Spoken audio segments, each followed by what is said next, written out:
السلام علیکم ورحمۃ اللہ وبرکاتہ۔ سامعین و ناظرین، آج میں آپ کو آقا دو جہاں صلی اللہ علیہ وآلہ وسلم کی وہ دعا بتانا چاہتا ہوں جو آقا دو جہاں صلی اللہ علیہ وآلہ وسلم مصیبت اور تکلیف کے وقت پڑھا کرتے تھے۔ حدیث شریف میں آتا ہے کہ عن انس بن مالک رضی اللہ تعالی عنہ قال کان النبی صلی اللہ علیہ وآلہ وسلم اذا کربہ امر۔ حضرت انس بن مالک رضی اللہ تعالیٰ عنہ روایت کرتے ہیں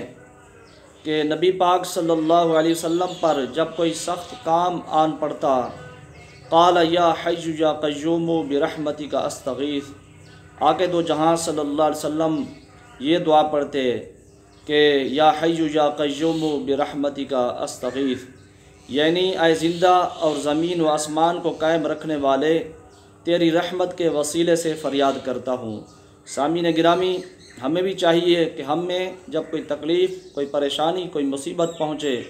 ہم بھی آقا دو جہاں صلی اللہ علیہ وسلم کی یہ دعا پڑھیں اور اپنی مصیبت، پریشانی، تکلیف سے نجات حاصل کریں۔